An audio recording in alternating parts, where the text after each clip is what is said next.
98.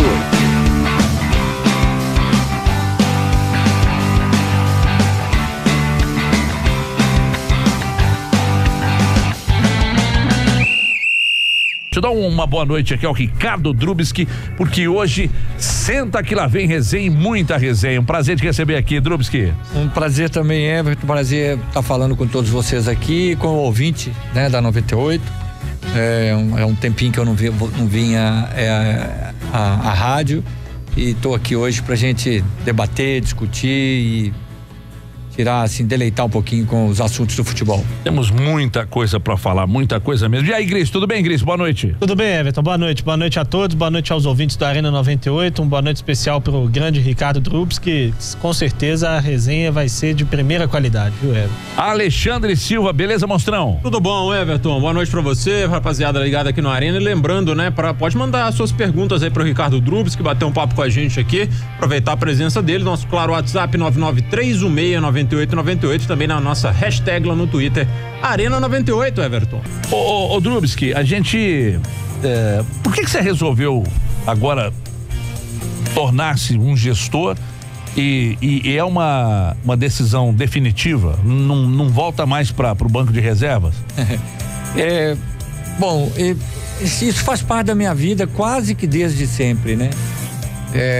Lá nos idos de 98, 99, para início da década para início de 2000, eu passei uma fase muito tumultuada como treinador, aquela bendita fase que se iniciou com o episódio do Atlético com o Valdir do Bigode, em que eu era um treinador revelação, 37 anos, 38 anos, e estava num momento excelente, e acabou que eu fui guindado da base do Atlético para o profissional e teve aquela fase conturbada, o episódio do Valdir do Bigode com o Ricardo Drubski, Valdir do Bigode, e acabou que sobrou para o treinador a questão da saída. Dali eu fui para um clube, fui para outro, e o Marcos Salum me convidou para gerenciar a base. A partir dali eu comecei a experimentar o gosto da gestão. Então, e a partir dali, hoje nós estamos em 2019, são 19 anos, que praticamente a metade da minha carreira que eu fiquei entre treinador e direção. Aí eu geri departamento profissional e base de Cruzeiro, Atlético e América, e departamento de base de Atlético Paranaense. Geri como gestor esportivo. E nesses intervalos eu ia fazendo como treinador, porque os convites de treinador aparecem, e já tive 2 sondagens para ser treinador agora, nesse mês e meio que eu estou em casa, depois do Tombense, e já recusei. Então foi assim uma decisão bastante difícil, porque eu desde muito pequeno, 12 anos de idade, eu ia assistir Cruzeiro e Atlético no Mineirão, sem minha mãe saber que eu tinha ido ao Mineirão. Já pulei muro de Mineirão algumas vezes, com os amigos, porque sozinho eu não aguentava. E para assistir jogos, já frequentei vestiário como pedidor de colete, pedidor de laranja, que na época era laranja, não tinha os energéticos que hoje tem, né? Então, eu já queria ser treinador, já queria ser alguma coisa no futebol, principalmente treinador. Então, eu amo essa profissão do campo, mas eu acho que o tempo e as experiências fizeram com que eu escolhesse agora. É uma área muito mais abrangente. Eu vejo que existem vários segmentos do futebol que precisam de entender o jogo, precisam de entender o futebol de uma maneira melhor. E eu acho que eu tenho cabedal para isso, e estou me dedicando, e agora, nunca fiz o que eu fiz agora, de expressar publicamente que eu nunca mais serei treinador, que realmente estou mudando. É a primeira vez que eu falo. Caramba! Eu nunca fiz primeira mão informação. Eu sempre foi assim. Eu tô aqui, eu me lembro quando eu fui diretor do Cruzeiro em 2000, 2001, campeão da Copa do Brasil. Paulo Tuori era o treinador, e eu tinha recém jogado contra ele no Campeonato Mineiro como treinador de time pequeno, eu não me lembro o time agora. Aí eu, na sala da Toca 1, eu falei: eu não serei treinador do Cruzeiro saindo da função de diretor. E por incrível que pareça, 10 dias após a saída do Paulo Tuori, 10 dias após aquilo, Paulo Tuori caiu após um clássico contra o Atlético, e 2 horas da manhã, Alvimar Perrella eu tenho muita consideração por ele, Alvimar de Oliveira Costa. Ele chegou, Ricardo, assume, o Filipão, nós estamos em negociação com o Filipão, assume que ele não pode vir agora. Eu não aceitei.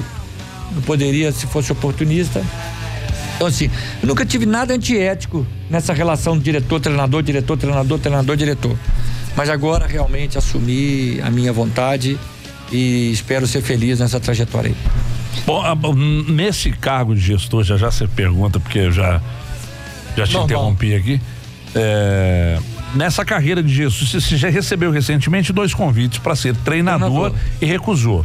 Mas como gestor, você tem no momento alguma negociação, alguma pretensão? Vai trabalhar aqui, pretende trabalhar fora? Os sonhos de trabalhar nesse ou naquele clube eu tenho, sem dúvida nenhuma. E já tem uma coisa, pelo menos, num caminho muito bom. E eu espero que se resolva logo. Então eu tô nessa trajetória. Tá muito próximo de resolver. Eu espero que se resolva. Mas no futebol, não tem verdade que dura 2 horas, né? 2 minutos. Pode ser que não aconteça, mas está tudo caminhando para que daqui poucas horas, poucos dias, a gente esteja trabalhando como gestor. É em Minas mesmo? Não, fora. Pra dar uma dica. Assim. Não, fora. É o Fortaleza, rapaz. Bem que eu imaginei. É um dos times da Série A, da Série B, da Série C. Não, mas então eu espero mesmo que se resolva e tá muito perto, eu espero que se resolva e eu tenho uma coisa comigo, eu sou professor de treinadores na CBF e cofundador desse curso da CBF. Iniciamos juntos esse curso, a turminha de mineiros aqui, comandadas pelo Tacão, que era reitor da PUC Minas. Fizemos todo o conteúdo programático de cursos. E eu, como cara da bola, comecei a convidar esse e aquele para dar curso, para dar aula. E hoje está um evento maravilhoso. Eu diria, seleção brasileira, esquece, sempre a seleção brasileira, sempre será. Se levar de 15-0, continuará sendo seleção brasileira, nós não vamos ver a seleção brasileira perder crédito, nós vamos morrer muito antes disso, se isso acontecer um dia. Mas um dos produtos que hoje a CBF tem de credibilidade no mercado é o curso da CBF, os cursos da CBF. Então eu tenho assim muita relação com vários treinadores. A Granja Comari fica linda em dezembro. Série A, B e C, principalmente, tá todo mundo ali, né, fazendo os cursos e tal. Então, assim, eu quero aproveitar todo esse aparato que existe à minha volta para tentar contribuir com o futebol brasileiro. Esse é um grande sonho meu. Eu quero ver os times brasileiros jogando futebol moderno, comandados por brasileiros e com jogadores brasileiros em sua essência jogando. Eu não admito, eu não aceito que o jogador brasileiro, que são muitos, nós somos o país que mais jogadores temos na Champions League. Não tem França, não tem Espanha, não tem Alemanha, não tem Inglaterra, não tem Itália, não tem Espanha. Nós brasileiros somos o país que tem mais jogadores participantes da Champions. Eu quero ver esses caras jogando o futebol moderno, que é um futebol tático, no Brasil. Hoje nós estamos experimentando muita vontade, muitos treinadores aí interessantes no Brasil querendo fazer algo, mas existe toda uma resistência cultural. Você joga com a linha alta, você vai deixar a linha burra para nós que não entendemos o que é linha alta, né? A partir do momento que entendermos, soubermos fazer acontecer, é das coisas mais inteligentes que existem no futebol moderno. Você tirar espaço do adversário no momento defensivo, né? E enquanto está atacando, você jogando com linha alta, você pré-estabelece uma condição de não sofrer contra-ataque. Então você joga de linha alta também. O campo diminui para o adversário e consequentemente facilita para você. Quer dizer, isso é resenha para muitas horas. Então meu sonho, eu acho que como diretor, eu sou uma peça solta num clube. Experimentei fazer isso no América. Trabalhei com Adilson Batista, com Anderson Moreira e com Givanildo. Givanildo é um casca grossa, no bom sentido, entre aspas, de assim, super desconfiado da sombra. Eu não sei se é porque eu peguei ele já numa idade já mais avançada, mas ele falou: lamento muito você sair, Ricardo, porque eu queria continuar com você. Eu acho que ele nunca disse isso pra ninguém. Porque lá no Fortaleza, no Ceará, por exemplo, ele não admitia que tinha diretor. Era ele. Então assim, trabalhei com alguns treinadores, Filipão, Ricardo, o que você acha? Põe esse ou aquele? Então eu tinha acesso a Adilson Batista, eu tinha acesso Ney Franco, eu tenho acesso aos treinadores de uma maneira como poucos executivos têm condição de ter. Então eu quero ver se eu consigo, nessa interface com os vários segmentos do futebol, poder fazer o futebol brasileiro crescer mais. Ô Ricardo, eu acho que a gente tem muito para falar dessa questão mesmo de evolução do futebol brasileiro, mas só queria aproveitar o gancho. Você falou agora há pouco do América, né? E a gente teve nessa sua carreira de indas e vindas entre técnico e diretor, acho que essa passagem pelo América recente é bastante emblemática por 2 motivos em especial. O primeiro, daquele período curto que você ficou como treinador do clube, aquela decisão de entrar na vaga do Enderson e depois rapidamente acabando saindo para a vinda do Adilson. E depois no final do ano passado, início desse ano, quando você decidiu sair do América para ir pro Tombense, aquela ideia de que o discurso era de que você estava com saudade do campo, de vivenciar o dia a dia. Depois dessa passagem do Tombense, você percebeu que essa saudade do campo não vai vir mais e por isso você está tomando essa decisão agora? E queria que você falasse um pouco dessa experiência no América, principalmente a passagem como treinador no meio do caminho. Essa é uma questão também inédita aqui pro programa da 98, pro Arena, né? Porque eu até hoje não dei uma entrevista para falar daquele episódio. Eu, quando apresentei um jogador, já com Adilson Batista, apresentei o jogador na sala de imprensa do América, um repórter lá me perguntou: ô Ricardo, mas não, o problema foi meu, eu tive que sair. Fui eu que contratei o Adilson Batista, quando eu digo eu que negociei com ele. Eu liguei para ele, falamos de salário e tudo. Falei: Adilson, busquei ele no aeroporto, ele é o auxiliar dele. E falei: Adilson, venha, porque não tem, zero de problema comigo.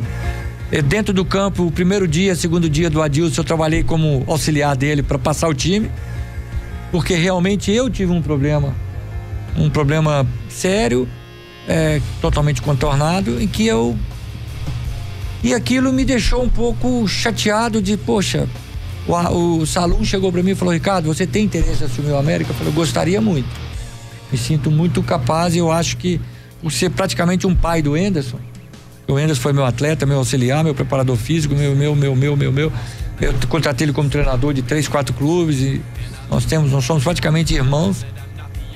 Eu falei: eu tenho muito do Enderson, o Enderson tem muito de mim, eu acho que eu sou a pessoa mais certa para baita de um treinador. E a coisa acabou que não fluiu, foram 2 jogos fora de casa, tivemos 2 derrotas, o momento do América ficou ruim e nós tivemos que chegar num acordo e não saí, continuei, mas ficou aquela coisa. Eu falei: poxa, que sacanagem. Aí eu falei: vou pro Tombense. Os caras me convidaram, uma boa proposta, um clube muito organizadinho. Fiz um ótimo trabalho lá, 7, 8 meses de trabalho. Série C não andou tão bem, porque cada clube tem suas dificuldades. Um ótimo trabalho no Campeonato Mineiro, 5º colocado. Por um detalhe de pênalti, não fomos para disputar as semifinais contra o Atlético. Perdemos pro Boa nos pênaltis. E fizemos uma Copa do Brasil bacana, com vitória, e depois perdemos nos pênaltis do Botafogo, vitória sobre o Sport e tal. Mas eu acho assim, eu tava muito bem no América. O Salum falou comigo, o Privat, o Paulo Assis: Ricardo, não vai, cara. Poxa, não vai largar o América pra ir pra Tombense. Você tá bem aqui, você é top no Brasil e tal. Eu preciso ir. Então, assim, sabe aquelas coisas que você precisa fazer pra... Não casa, meu filho, essa mulher não presta, ou esse marido não presta, esse cara é um vagabundo e tal. Vai lá, leva as porradas e volta. Então eu fui, não levei muita porrada lá no Tombense, porque eu fiz uma amizade boa, criei boa relação lá e vim. Então, assim, precisei desse momento lá no Tombense para realmente refletir. Eu acho que agora eu estou muito tranquilo para fazer 10, 15 anos de carreira como gestor. Acho que tem muito a dar. Tenho sonhos de chegar à seleção brasileira como gestor, né, que seja de base, que eu acho que é mais rico ainda. Desenvolver escola brasileira de futebol no Brasil. Escola brasileira de futebol é um termo que o Ricardo Drubski usa há 25, 30 anos. Tem quanto tempo você escreveu o livro? Eu escrevi, foi em 2003, a primeira edição, foi toda esgotada, 3.000 exemplares. Escrevi a segunda edição em 2014 e tem um outro livro para sair, e esse está mais bacana ainda, né? Eu ainda tenho alguns para vender da segunda edição do primeiro. Então eu vou esperar ver se vende, né? Para ver se desencalha. Mas assim, tá uma aceitação muito boa. E eu tô. Então, assim, eu sou um dos poucos que vem defendendo a Escola Brasileira de Futebol, que existe. Mas ninguém sabe decifrá-la. Ninguém sabe apalpá-la. Então me dói muito quando vejo comentários de alguns treinadores estrangeiros que chegam e dizem que o futebol, não aponta o dedo não, vocês não sabem porra nenhuma de futebol brasileiro. Fiquem aqui 2 anos. Fiquem aqui 2 anos sofrendo as consequências e vê o treinador de série D, de time sem série, trabalhando, e vê o dia a dia, vê as condições que nós temos de trabalho. Você, treinador, começa a trabalhar, você é o primeiro, é o mais forte candidato a não ter sequência, você que abre uma temporada de clube, entendeu? Geralmente é o que pega o terceiro treinador que pega a reta final, porque ele já ali, e nós não conseguimos enxergar ainda que não está na troca de treinador, está na reformulação de elenco, dentre muitas coisas, a melhora do trabalho. Nós não conseguimos perceber até hoje. Então, assim, tem treinadores que mudam e vão para melhor? Tem treinadores que mudam e vão para pior. Então vamos fazer um puta estudo aí no Brasil e ver o que é melhor, o que é pior. Chicotada psicológica. Vamos balançar o vestiário. Teve um treinador, hoje um presidente que está hoje na Série A, time dele. Ricardo, eu preciso de um treinador que balança o vestiário. Falei, olha, eu já trabalhei com betoneira quando eu era mais jovem, mas o meu trabalho balança a equipe. O meu trabalho constrói um time bom. Acabou que ele levou um cara com perfil parecido com o meu que também não ficou. Falei, olha, tá vendo? Não ficou. Aí depois levou outro. Foram 4 treinadores que passaram por esse clube e o clube não subiu de divisão, né? Então, assim, nós precisamos. Eu sou um treinador que chego em setembro numa equipe com um elenco de 4 treinadores anteriores. E o que o treinador tem de mais importante, Everton, é a ideia de jogo. Que ideia de jogo que eu tenho para montar com um elenco que não é meu? Robinho jogou no Atlético, esteve na Europa, com 24, 25 já foi preterido pelo Real Madrid. Foi pro City. Chegou no City, não se adaptou, como diz o amigo do interior, não adapta, vai pros quintos dos infernos. Ficou treinando a parte no City. E o treinador que estava lá não tinha tanta moral, não tinha 1/10 da moral que tem um Guardiola hoje. Porque lá o cara tem o quê? O jogador é contratado segundo a ideia de jogo do treinador que eu contrato, né? Então, nós aqui no Brasil temos essa, para pegar só aquele fio da meada que eu falo pra cacete, né? Mas isso é bom, isso é bom. Só pra pegar aquele fio da meada. Por isso a gente convidou para 2 horas de resenha. Pois é, é pra pegar aquele fio da meada, não está na simples troca de treinador. Até acredito que de vez em quando tem que trocar treinador, porque nessa miscelânea que fizemos com o mercado de treinador, tem merda e tem coisa boa. Tem injustiçados e tem coisas que não prestam. A culpa não é do treinador, porque agora há 10 anos nós temos um cursinho de treinador, tem muita gente ainda. Quem faz fica encantado de ver o que está sendo feito ali. Mas agora, esse curso não vale nada, uma merda, pô, que não vale nada. Como não vale nada? Nós nunca tivemos. Eu corri atrás de curso de treinador desde os meus 20 anos, fazendo educação física. Chega lá os treinadores, geralmente treinadores dando aula. Pois é, que a gente tem que entender o jogador. Pois é, porque tem que correr atrás de bola. Isso tudo eu ouvi. Porque o jogador é que manda, né? O jogador é que... Era essas historinhas que a gente ouvia. Hoje não se assenta, põe a bunda numa cadeira de curso da CBF, você tem lá fisiologia, você tem lá psicologia do esporte, você tem treinamento tático, tem lá momento defensivo, momento ofensivo, especialistas do Brasil e do mundo dando aula, coisa que o brasileiro nunca viu. Tem treinador aí que já passou pela A e pela B, chegou pra mim depois de um treino, uma aula prática minha lá na Granja, chegou pra mim e falou, Ricardo, e era um treinador que eu achava que era nariz empinado pra danar. Ele chegou pra mim, posso tirar uma foto com você? Eu falei, pô, cara, vem cá, eu que quero tirar foto com você que é famoso, não sou eu não. Não, você, cara, vem cá, professor. Aí, Ricardo, eu tô vendo esse curso aqui, como eu não sabia nada, como eu fazia as coisas erradas, Então esse é o produto que está aí, pentacampeão do mundo, que conduziu as seleções, cheio de defeito de fábrica que nós temos, treinadores nossos. Mas simplesmente jogar pedra na Geni e ficou por isso mesmo, nós todos somos fruto desse meio. O Brasil bagunça, Brasil um presidente que vem e faz merda, outro presidente que vem e faz merda, outro que vem e faz merda. Tô falando do presidente que é o mais lá em cima, né? Porque daí para baixo pode escolher o cargo político e organizacional que não tem essa merda de roubo e sacanagem. Aí você quer que o futebol seja um exemplo. Infeliz foi o Parreira de falar que a CBF é um Brasil que deu certo. Mentira, pô. Pero não muito, ô Parreira. Daqui a pouco a gente continua esse papo com o Ricardo Drubski. O homem tá com vontade. Tô com gás, tá com vontade.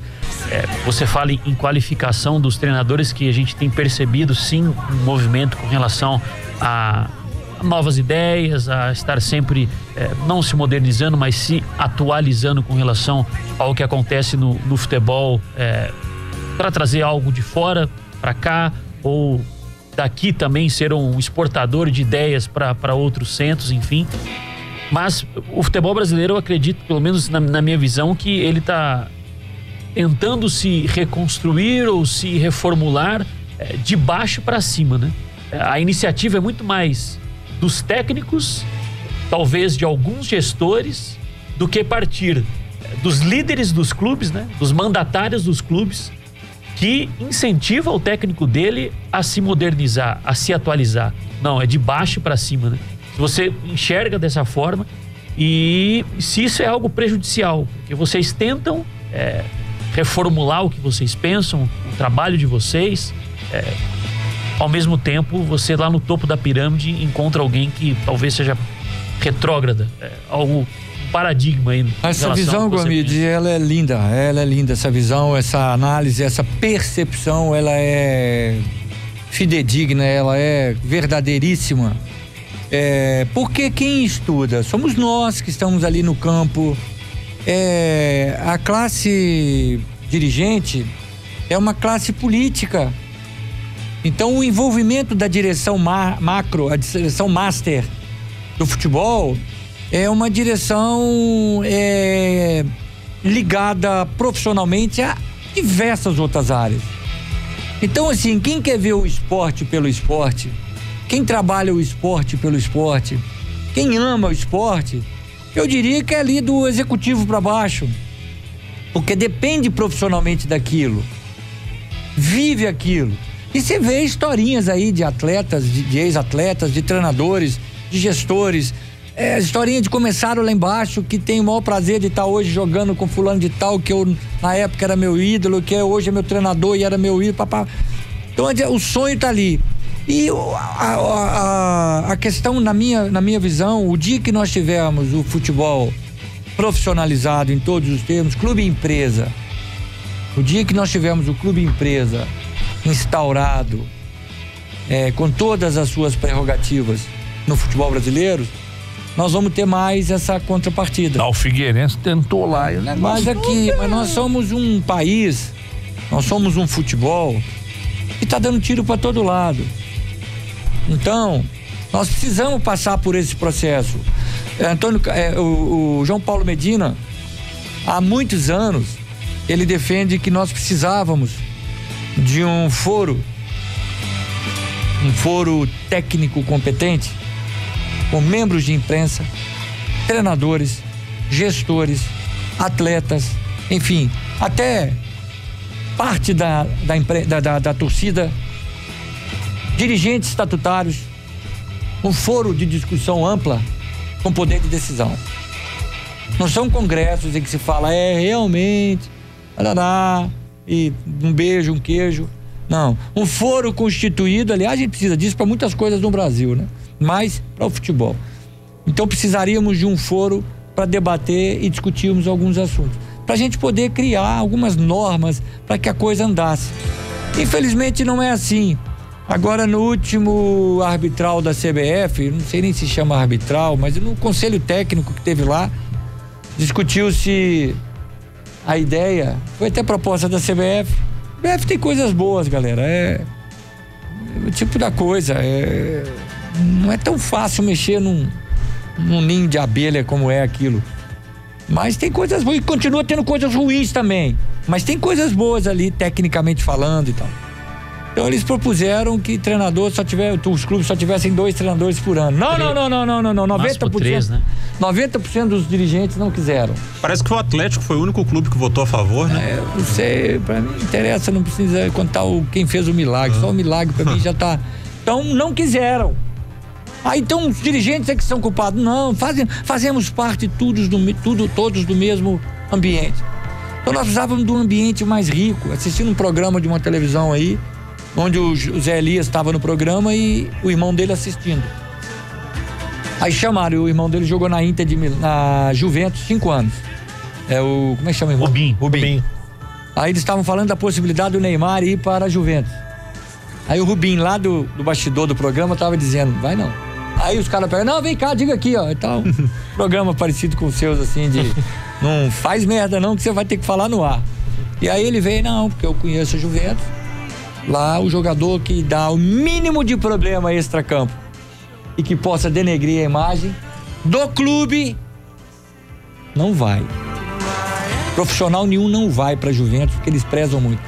Rapaz, a instituição mais sacaneada no futebol brasileiro chama-se clube de futebol. E você torce pra quem? Pra um clube. Que hoje tem o Pelé, amanhã tem o Mané. Mas você continua torcendo pro clube. O Vasco da Gama, que é um gigante que tá aí penando. Time da minha esposinha que tá ouvindo o rádio, então eu tô fazendo essa homenagem.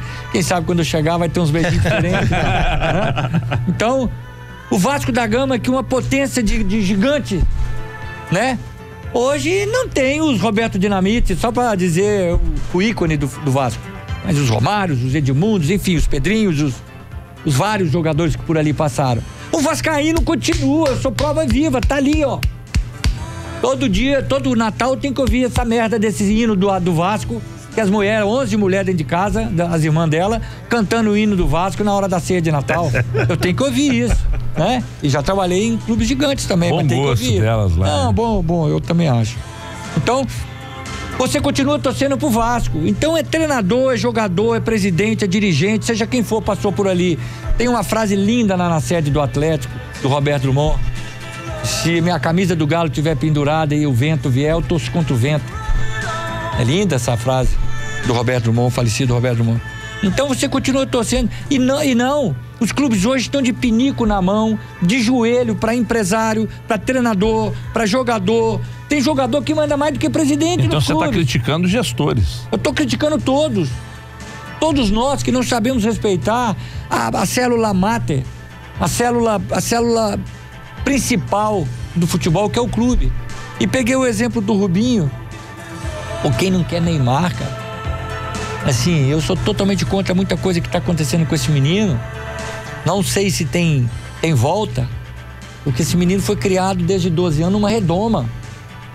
Foi protegido de tudo e de todos. Ele passa uma superficialidade muito grande. Mas até hoje você chama ele de menino. Pois é. Isso. É 26 anos, é um garoto ainda. Ele ainda teria 10 anos de futebol, porque ele é forte pra cacete, né? Então, tá ali, aí eu não culpo ele tanto, apesar de abominar muitas coisas que ele já fez. Comportamentos e tudo. Eu não consigo ver ele treinando com cada brinco desse tamanho na orelha. Nenhum jogador da seleção brasileira treina com brinco. Porque não pode, não é permitido nada de metal. E ele tá em todos os treinos da CBF com aqueles brincos de todo tamanho. É um absurdo, é uma coisa que não precisa. Então assim, mas assim, quem não quer Neymar? Aí o Rubinho vem, a Juventus não leva não. Por causa disso. Não falou nem de dinheiro. A gente sabe muito bem o que cerca a Juventus. Então eu acho que tem, Gomide, teríamos que ter clubes que respiram futebol. Você viu um Bayern de Munique, um Borussia Dortmund, um Barcelona, Guardiola chegou num ninho de produção de conhecimento. Ele chegou por ser da casa. Eu tive no Barcelona uma tarde conversando com um diretor de metodologia. Fui passear com minha esposa em Barcelona durante uma semana. Consegui fazer uma visita. Se você perguntar qual que é a cor da grama do CT deles, eu não sei. Porque não deixaram, eu também não tenho nenhum tipo de privilégio. Eu fui lá conversar com o Juan Vija, me puseram, o cara foi, me levou, corredor, sala do cara, pum. Fiquei ali 2-3 horas. Ele abriu o computador, me mostrou. Então eles têm produção de conhecimento ali. Aí chega o Guardiola, que é um menino dos corredores, tá ali dentro, deitou no braço dos caras, e os caras falaram assim, treina assim, ó. Faz isso, ó. E lógico, ele é carismático, ele é genial, Aí tinha 1 ano de treinador. Ele é gênio. Mas ele encontrou todo um meio propício, produção de conhecimento dentro do próprio clube, né? Então, aqui no Brasil, já trabalhei com um dirigente, eu como treinador e o dirigente, eu falei, vamos criar um projeto, não projeto não, projeto, né? Vamos criar um projeto de futebol onde a gente escolhe treinador, escolhe jogador com perfil para, desenvolve conceitos para, Ricardo, esquece. O treinador, o Joãozinho, chega com o projeto dele. Não deu certo, a gente manda ele, o projeto embora e vem outro. Você ouve isso treinador. Com frequência? Eu ouvi isso. Ah, tá. Eu ouvi isso da palavra de um dirigente. E um dirigente conceituado no futebol brasileiro. E não ouvi mais. Mas na prática eu vejo isso muito. Porque nós temos dança de treinadores em clubes gigantes. 4 treinadores num ano, 5 treinadores num ano, né?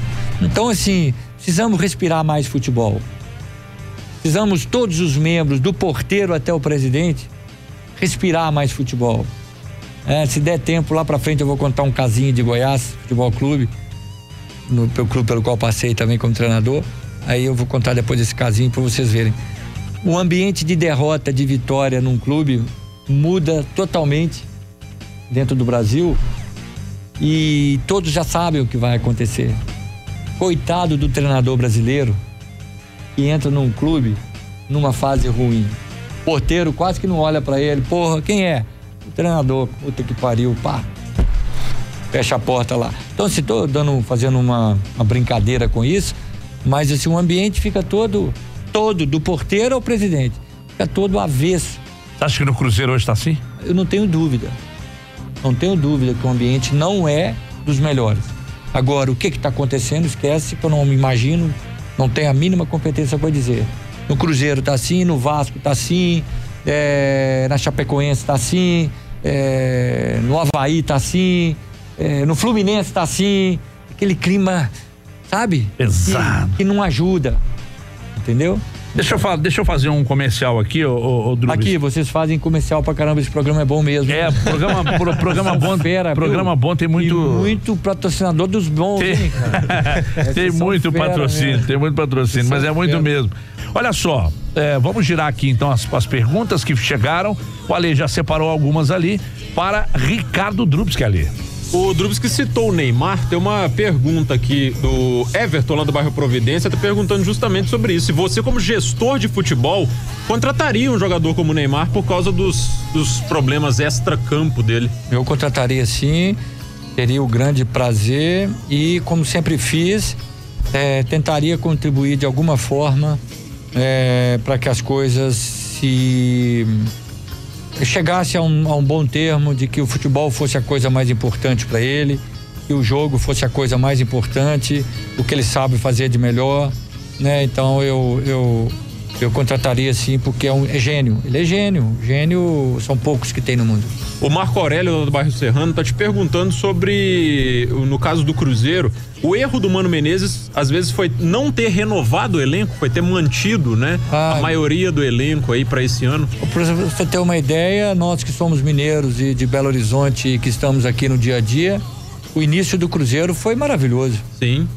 Então quem em sã consciência teria condições de fazer uma reflexão dessa nos primeiros 4, 5 meses do ano?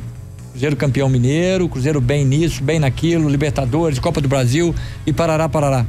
Então eu acho que, como toda engenharia humana, como toda construção humana, que é a confecção de um grupo de jogadores, a criação, a construção de um jogo, ela obedece a ciclos.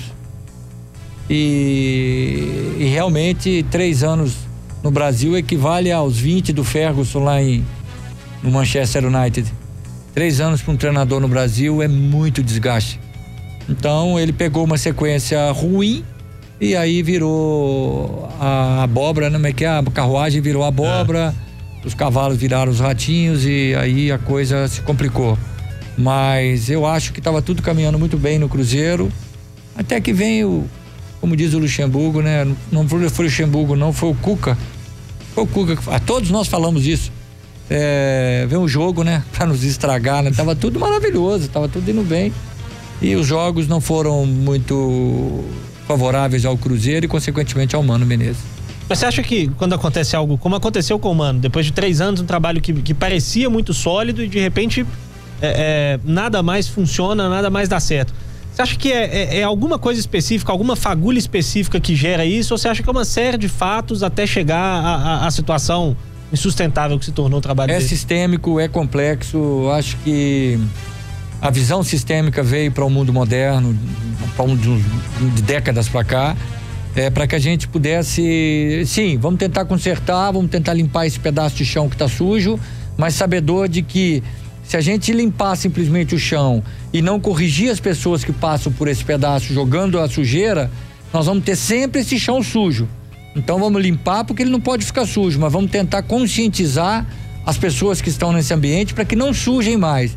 Então, houveram fatores que eu não posso decifrar quais são, porque eu não vivo o dia a dia do Cruzeiro.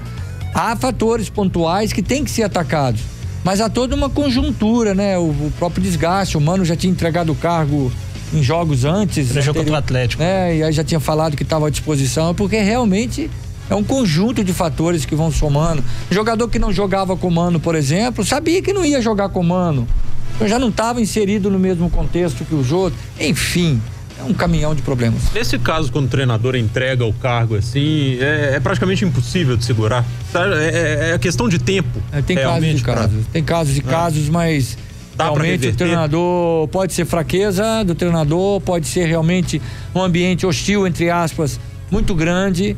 E como dizia o Jair Pereira, com quem eu trabalhei lá em 87 no Cruzeiro, o Jair Pereira falava muito assim, e ele vindo de seleção brasileira, Botafogo, toda a energia do Jair, ele falando assim, treinador, professor, treinador é impacto, porra. Treinador é impacto. É você chegar e tchan. Um treinador que não tá com o vestiário dele mais, vai fazer impacto e vai levar ele que vai ser impactado, né? Que vai levar umas porradas fácil. Então é difícil. Quando o treinador percebe que Guardiola saiu do Barcelona dizendo assim, eu não tenho mais o que tirar. Cansa.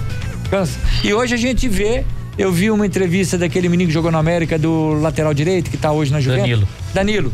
Na hora que, naquele programa de televisão aí, que é uma coisa assim meio engraçada, aí ele falando, aí um tava do lado dele, falou, na hora que começa a passar, cansa, viu, cara? Quer dizer, nós estamos falando de Guardiola, de Manchester City, que é o top do top no Brasil, e o jogador falando assim, troca treinador, pelo amor de Deus, que eu já tô de saco cheio, né? Então é uma profissão de muito desgaste, de muito confronto, de muito debate.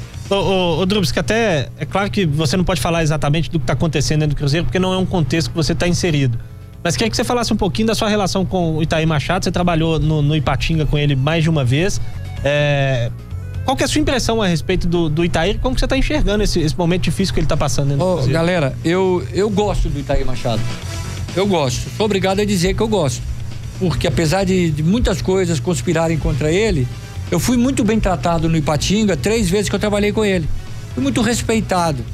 Eu nunca fui demitido à distância. Trabalhei 3 vezes. Fui o primeiro treinador do Ipatinga. Ele, todas as 3 vezes que ele me contratou, ele me chamou e você é o cara, você é isso. Eu tenho notícias de elogios que ele faz a respeito da minha pessoa e do meu trabalho para outras pessoas que estão nos clubes em que eu trabalhei. Então eu gosto dele, é uma pessoa assim, agora ansioso, ficou rico muito jovem e um rico assim, com 23 anos ele descobriu a galinha dos ovos de ouro e virou o cara. Então, assim como nós estamos falando de Neymar, não estou querendo dizer que o Itair seja um talento do quilate do Neymar, mas também é um cara que viu a vida virar de cabeça para baixo ou de cabeça para cima, não sei. E é inteligente. Eu tenho pessoas dentro do Cruzeiro que elogiam muito as atitudes dele para com os profissionais. Agora, falar do que está acontecendo, eu seria um leviano de dizer que ele é culpado nisso, ou ele ou outro qualquer é culpado nisso ou naquilo, que eu não estou minimamente vendo nada dentro do clube, né? Então, eu lamento, isso tudo cai naquilo que eu falei em momentos anteriores aqui, na fragilidade que os clubes têm. Os clubes são muito frágeis nas mãos de todos os intervenientes do futebol. Todos. Então o clube é um mero detalhe. O clube é uma velhinha com as tetinhas murchas e que os desgraçados que chegam com vontade de ainda vai lá e tira um leitinho. E aí o torcedor dessa velhinha com tetinha murcha, mas ele ganha título. Ele rouba, mas faz. Não é só no futebol não, né? Não, na política tem muito isso. Ele rouba, mas faz.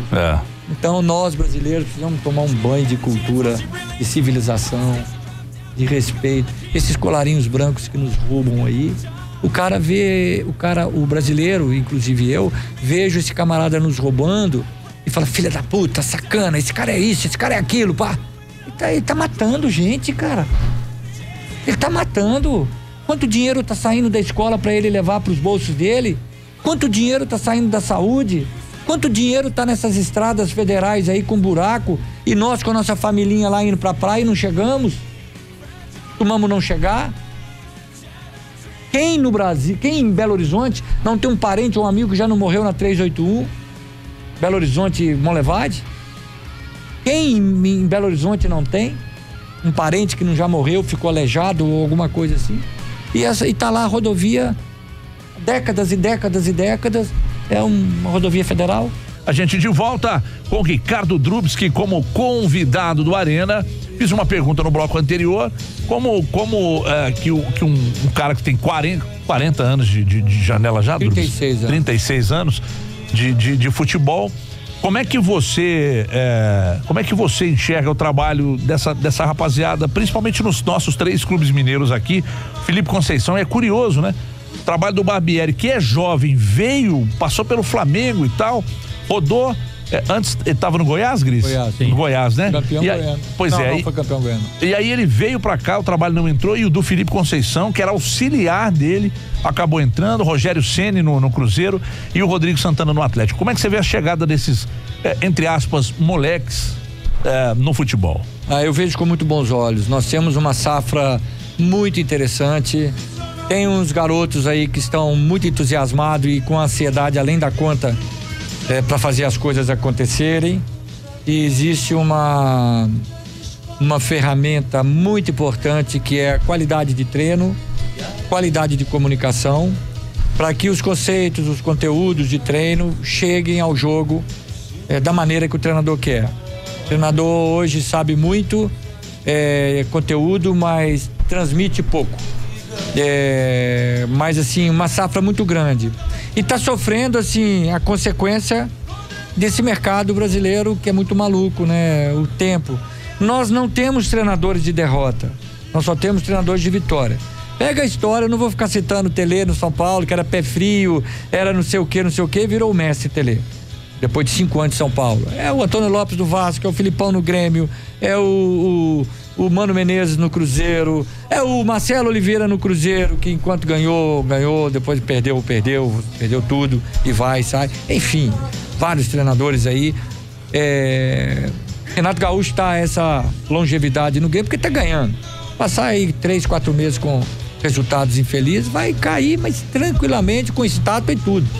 Vai cair levando a estátua dele ou até mantendo ela lá. Então, infelizmente, os mais jovens sofrem mais, né? Mas tem muita coisa boa. Teve um Roger Machado no Bahia. Tá jogando bem.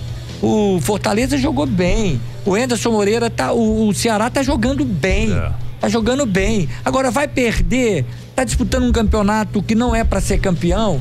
Eu no Fluminense, eu não falei que não jogava pelo título, mas eu dei uma entrevista dizendo que a patrocinadora master do Fluminense, que na época contratava milionários, treinadores, jogadores milionários, saiu. O Fluminense estava numa situação como está até hoje, de dificuldade.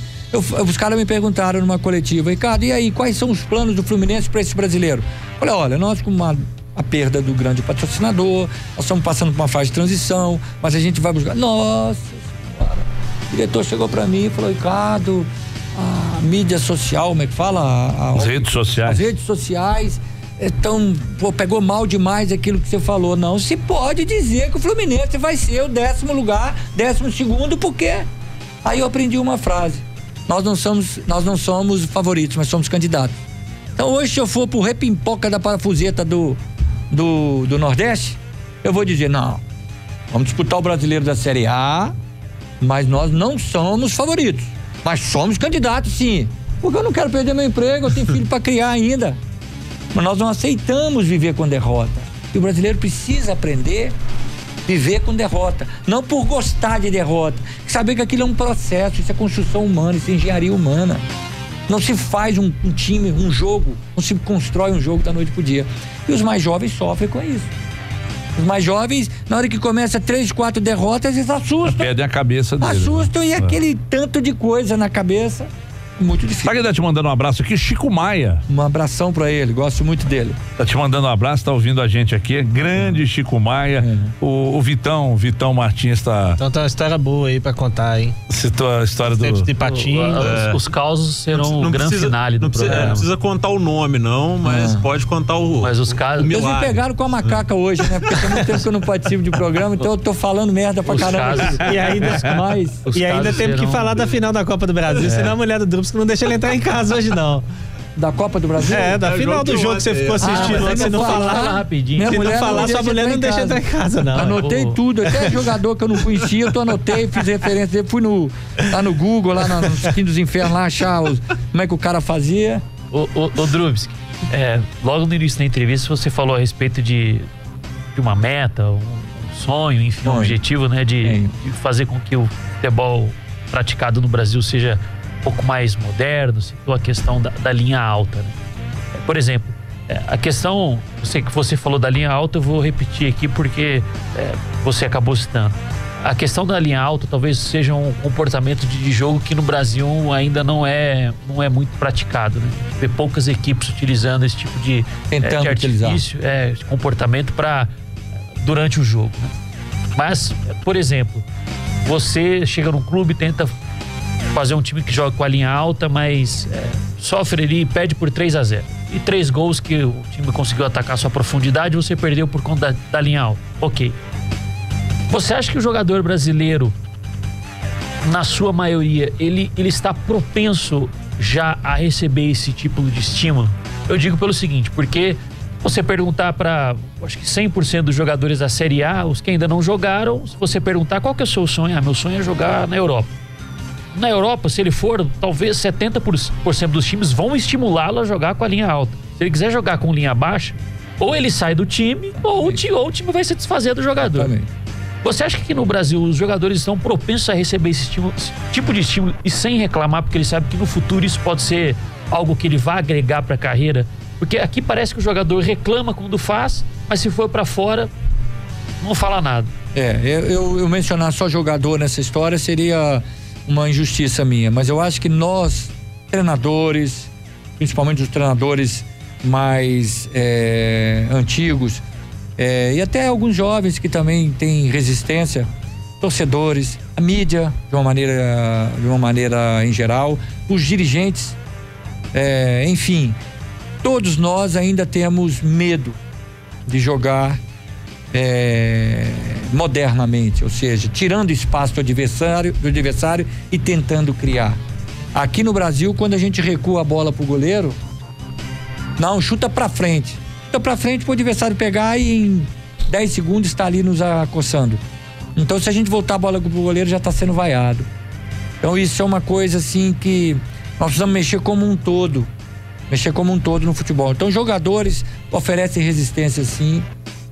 Eu já trabalhei com jogador que joga na Europa num estilo moderno, e a linha alta é importante, Gontijo, falar aqui, que eu falei a linha alta para mencionar apenas um detalhe de um jogo moderno. Então são muitas e muitas coisas que envolvem o jogo moderno, dentre muitas questões táticas, dentre elas a linha alta, jogar com a linha mais arrojada, chegar tirando mesmo espaço do adversário, encurralando o adversário e tal.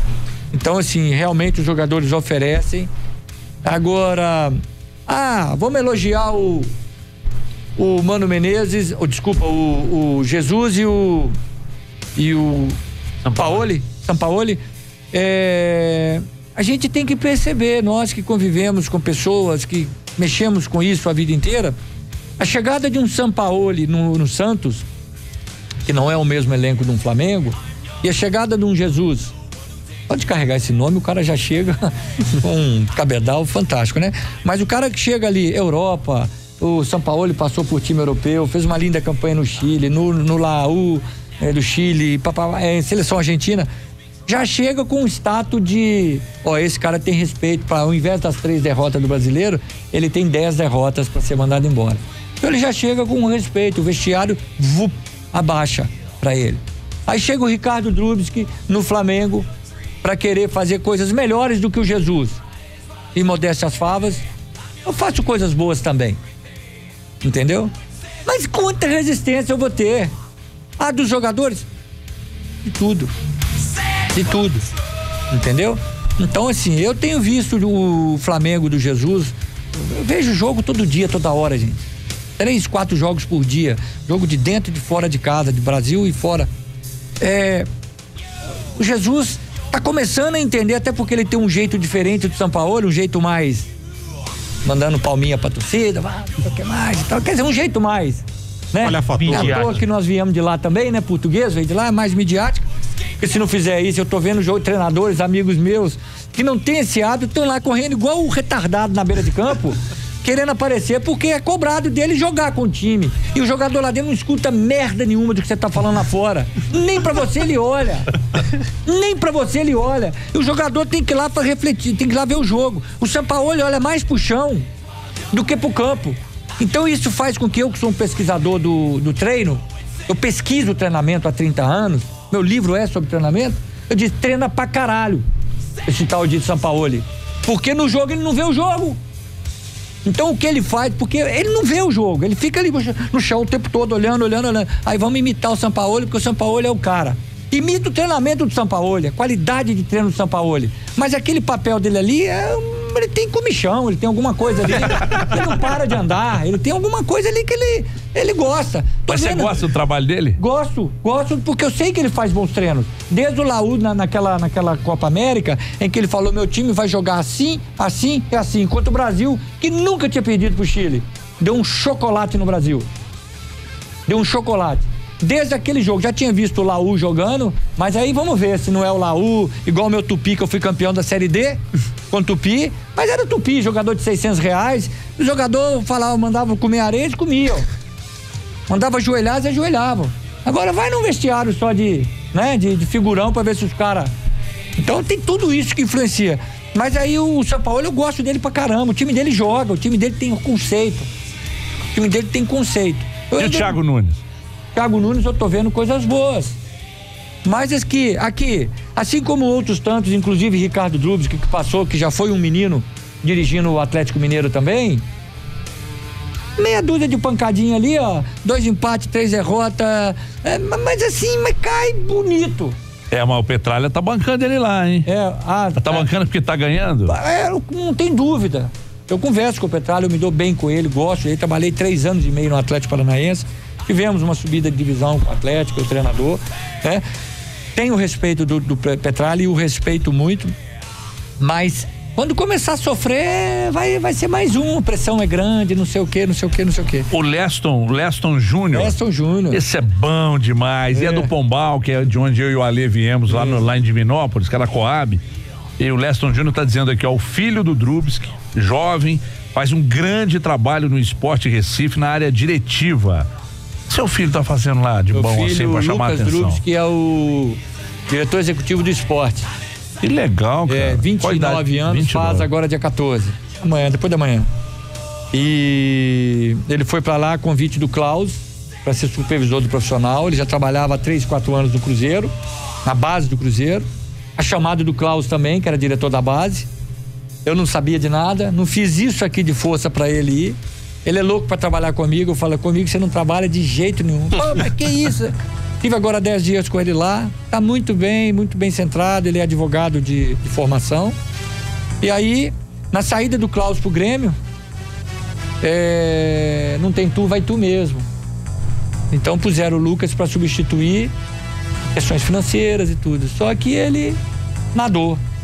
Deram a piscina pra ele nadou. Tá indo bem, então. Tá indo bem, graças a Deus. Que bom, que bom. Bom ver o filho brilhar. Então tá lá e tá indo bem. Nas férias já deixa o convite pra ele vir aqui, então. Não, pode deixar que eu falo. É mesmo, participar com a gente aqui. Mostrar porque todo então mundo que vem tá aqui, ô Drubski. Conta aí, ô Gris. Tava contado, viu, Dudu? Pode esperar que vai acabar o programa, seu telefone vai tocar e você vai fechar aquele contrato. Só pra começar. Emerson, lateral do Atlético. Que agora tá na Espanha. Primeiro programa que ele veio foi aqui. Foi o primeiro programa que ele veio. Aí seleção, Barcelona com Betis, Cambau de Madureira.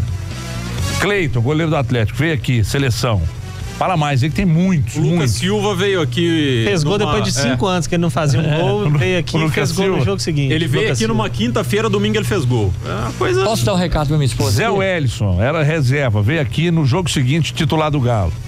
Tá precisando voltar, viu, Zé? Tá precisando voltar, Zé. Rodrigo Santana veio aqui, foi efetivado. Exatamente, veio aqui como treinador de base. É verdade. Hoje é treinador principal. Posso mandar um recado pra minha mulher aqui? Pode, mas cuidado, você vai falar. Se você me vê chegando de carro aí, patroa, pode pôr fogo na casa porque eu fui contratado. Perguntas aí da internet também, ô Alê. Quanto aos casos agora? Muita gente tá querendo os casos. Caso de Goiás. Tem gente querendo caso de Goiás. Tem gente querendo que você conte o caso do Valdir do Bigode. Enfim, você fica à vontade pra contar o que você quer. Ipatinga também. Do Ipatinga, são 3. O do Ipatinga, se você não quiser falar o nome do técnico, não precisa não. Eu não vou falar o nome do Renato Gaúcho, fica tranquilo. Não vou falar. O de Goiás é o seguinte, eu dando aula na CBF e eu sou um personagem dando aula e outro como treinador.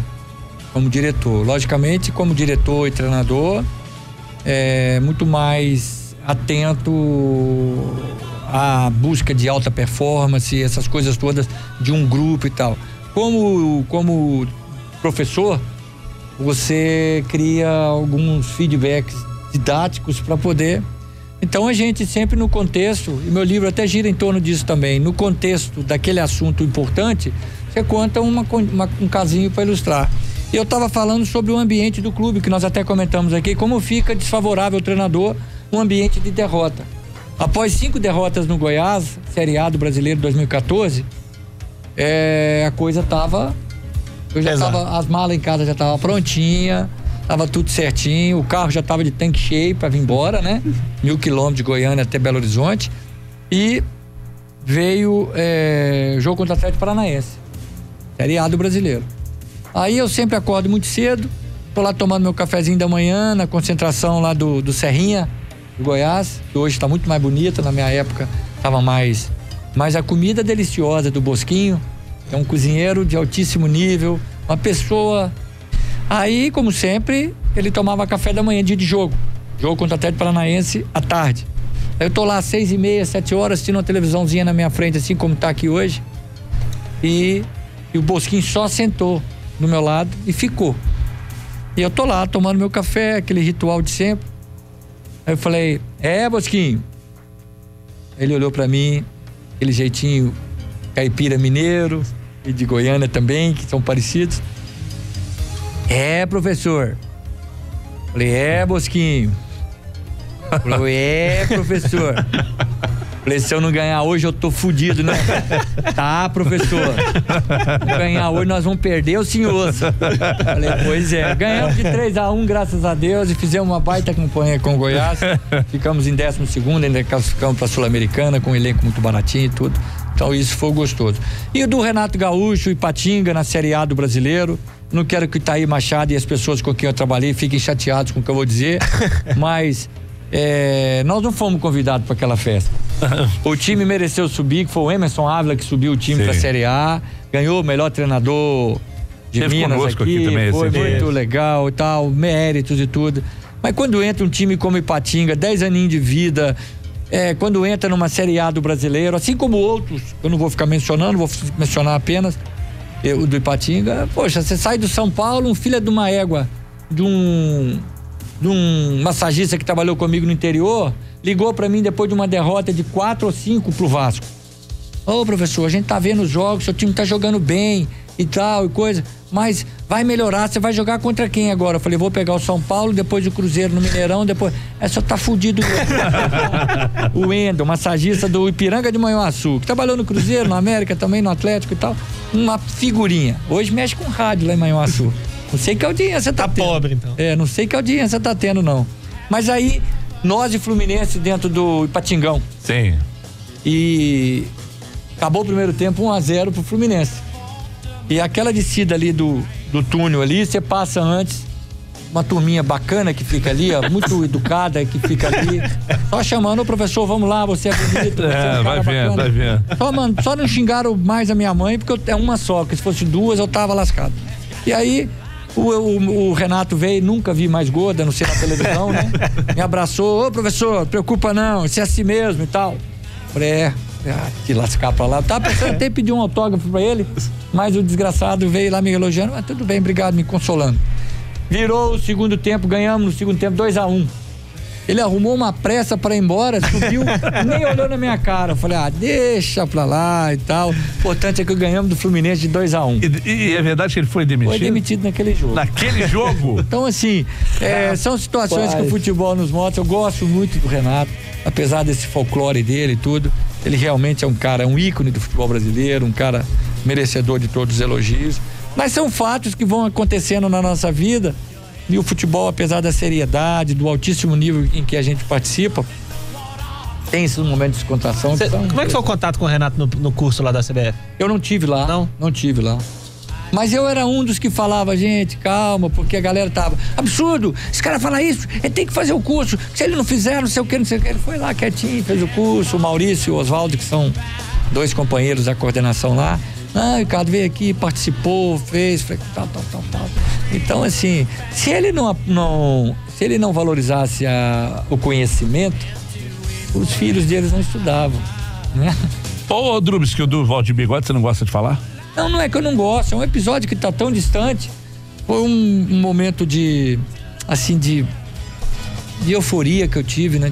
Um momento de muita alegria. Eu já tinha sido campeão do módulo B com o Ipiranga, bicampeão da Copa São Paulo com o América e com o Atlético. Tava num momento, Nélio Brant me convidou, você vai ser treinador de Série A, cara, e tal. Chego no Atlético, fomos pra Miami, disputamos lá com o Glasgow Rangers um amistoso lá e ganhamos um troféu, não sei nem como é que chamava o troféu na época e tal, tava naquele, eu sou o treinador demitido do Atlético invicto, ganhei 2 jogos na pré-temporada, então um do Rangers e o outro de um amistoso que nós fizemos em Itaú, na pré-temporada era lá. Eu peguei o Atlético também, entendam, treinando em Vespasiano, treinando na Mannes. Copa dos 3 continentes, chamava? Copa Milênio, se eu não me engano. E aí, pegamos um Atlético que pegava ônibus alugado numa empresa simples, e tava lá Marques, tava lá Valdir do Bigode, tava lá Valdir Todinho, tava lá, enfim. Então é uma situação difícil, um treinador jovem e que teve pouco respaldo. Aí teve um episódio de desentendimento, mas por culpa dele, que ele não soube aceitar algumas instruções. O Ricardo Drubs, que jovem também, foi pro confronto e a coisa foi mal conduzida e acabou que eu pedi demissão. Willy Gonze, falecido. Sim. Willy Gonze falou uma coisa comigo, não, de um dos comentários que ele fazia numa rádio com irmãs suas. Ele falou, Ricardo Drubs que perdeu o emprego, mas não perdeu a dignidade. Porque ficou um ambiente muito ruim. E aí dali eu fui para 3 clubes, foi onde o Marcos Salum, que é um irmão que eu tenho, uma pessoa queridíssima, gosto muito dele. É uma pessoa realmente, é gente. O Salum é um cara... Ele é gente. Fantástico. Ele é ansioso. Mas quem não todo somos? Gordinho ansioso. Quem não somos, né? Então ele é um cara muito ansioso, ele quer ver o América campeão do mundo, cara. Então assim, o Salum pra mim é um cara... Ele chegou um dia e falou, Ricardo, sai desse furacão, você não merece, cara. Eu já tinha passado pelo América em 95, 96, quando fomos campeão da Taça São Paulo. E depois saí para um time do interior, Mamoré, e voltei pro América, onde quase subimos de divisão com o Toninho Cerezo, fui o último treinador do Toninho Cerezo e tal.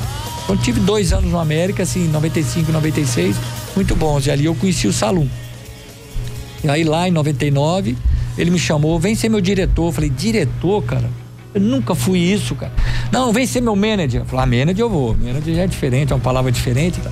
E aí eu fui e fiz tudo bem, subi pro profissional, fomos campeão da Sul-Minas. Depois dali veio o Alvimar Perrella e me chama pra ser diretor do Cruzeiro. Eu falei, vocês estão ficando doidos, cara. Eu, diretor e tal. E aí a coisa veio acontecendo. Então, Valdir do Bigode, que Deus o tenha, que eu digo, com saúde, né? E bastante bem aqui no Brasil. Já foi meu aluno lá na CBF. Então você já, depois disso, vocês já se encontraram. Com uma cara de rebelde ali pra mim, tipo assim, ó. Não me cumprimentava. Primeiro aluno da fila, 60 alunos na sala. Aí no intervalo do lanche, eu fui nele. Falei, eu tenho que quebrar, senão eu não vou ser o Drubsky das aulas. Esse cara ficar com essa cara de bunda pra mim, eu vou ficar. Aí eu... Ô Valdir, beleza? Ô professor, tudo bem? Pô, que bacana você tá aqui com a gente. O Vasco me liberou, o Vasco me não sei o quê, o Vasco tal e tal. Falei, pô, bacana demais. Aí fez pergunta, falou as coisas lá, né? Como ele achava que devia falar. Quebrei, minha aula foi bem melhor também. Graças a Deus, são coisas assim do ser humano que a gente tem que aprender a conviver, né? Passou. Ricardo Drubsky que teve culpa também, de não ser o malandro que devia ser. Mas o sistema é muito feroz, né? Contra esses jovens, essa pergunta dos jovens aqui. Principalmente os jovens sofrem muito, né? Então, aconteceu, passou, vida que segue. Aqui o Ricardo Drubsky, futuro profissional da 98. Profissional da 98, futuro governador do estado. 8h49, você tem 4 minutinhos. Eu vou te fazer mais uma pergunta com respeito a até um assunto que nós discutimos hoje. Cobra-se muito, na teoria existem critérios para contratar jogador, para contratar um treinador, até que nem tanto, mas alguns clubes ainda usam critérios para contratar e tal.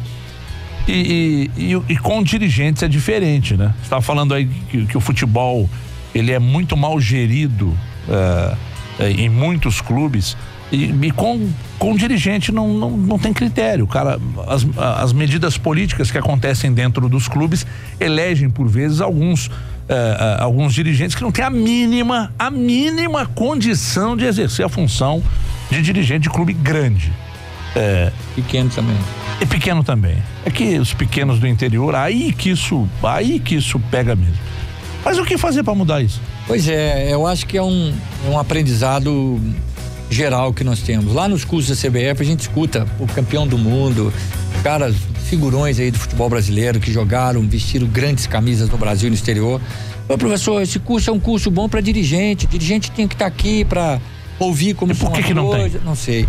Nós temos que ter. A CBF tem feito algumas reuniões, alguns encontros técnicos e tudo. Eu coloco os dirigentes estatutários também no mesmo bolo. São vítimas de um processo. Quando que clubes como Corinthians, como Flamengo, só para citar dois, os maiores do Brasil, em termos de torcida, em termos de mídia, de apelo de mídia e tal, e de receita, instituição sem fim lucrativo. E movimentam R$1 bilhão por ano. Como que tá errado isso? Eu já trabalhei com um presidente que me disse assim, Ricardo, eu frequentava a arquibancada do meu clube amado, e quando eu cheguei a ser presidente, falei, nossa, que coisa linda. Eu pensei que eu ia descansar. E eu tô vendo que eu trabalho muito mais do que eu trabalho onde eu... Então, assim, pra você ver que há também desconhecimento de causa. A governança, os mandatos são de 2 anos, 3 anos. E se tem clubes com políticas difíceis, não passam de 3. Nós temos clubes, por exemplo, como o Atlético Paranaense, que tem um dono, entre aspas, que é o Petralha. E que, por coincidência, é um cara visionário, um cara que tem as maluquices dele, mas é um cara... O Atlético passou de time de baixada do Cercadinho para um time de top. É um time que está ali buscando um espaço entre os gigantes brasileiros, assim como tem 5 times gigantes que estão buscando um espaço entre times grandes, porque tem pequeno, médio, grande e gigante no futebol brasileiro. Então tem time no gigante que tá para cair. E o Atlético é o primeiro para subir, para ser gigante, se já não é, né? Então, assim, eu acho que é uma aula, é um curso, é um aprendizado e passa pela valorização do clube. Se o dirigente estatutário entrar para um clube de futebol, pequeno, médio, grande ou gigante, valorizando aquilo que realmente está no coração dele, que é o clube que ele defende, não deixando jogador, treinador, torcedor, mídia especializada, empresário, deitar e rolar no clube, ele está sendo um grande dirigente. E deixa treinador trabalhar, deixa executivo trabalhar, deixa assessor de imprensa trabalhar, deixa jogador trabalhar, deixa treinador trabalhar. Grande virtude da dupla Zezé e Alvimar. Não entendemos nada de futebol. Quem manda na Toca 2 é Maluf, quem manda na Toca 1 é Ricardo Drubs, quem é supervisor do clube é fulano de tal. Então, e realmente era assim, trabalhei 5 anos com essa dupla. Então realmente era assim. Tinha que demitir um treinador, eles davam a cara e demitiam. Mas eles não eram, põe fulano em vez de ciclano, tá treinando mal, eles deixavam e a coisa ficava técnica. Futebol é projeto técnico. Como é que você vai pôr numa fábrica de sorvete um cara que mexe com advocacia, vai pôr ele pra dar... Ele pode até falar, esse sorvete tá mais gostoso que o outro, mas o cara tem que ser o cara da culinária pra fazer um sorvete gostoso ali, uma receita gostosa. E assim tem que ser em tudo. E o futebol é uma empresa nesse aspecto.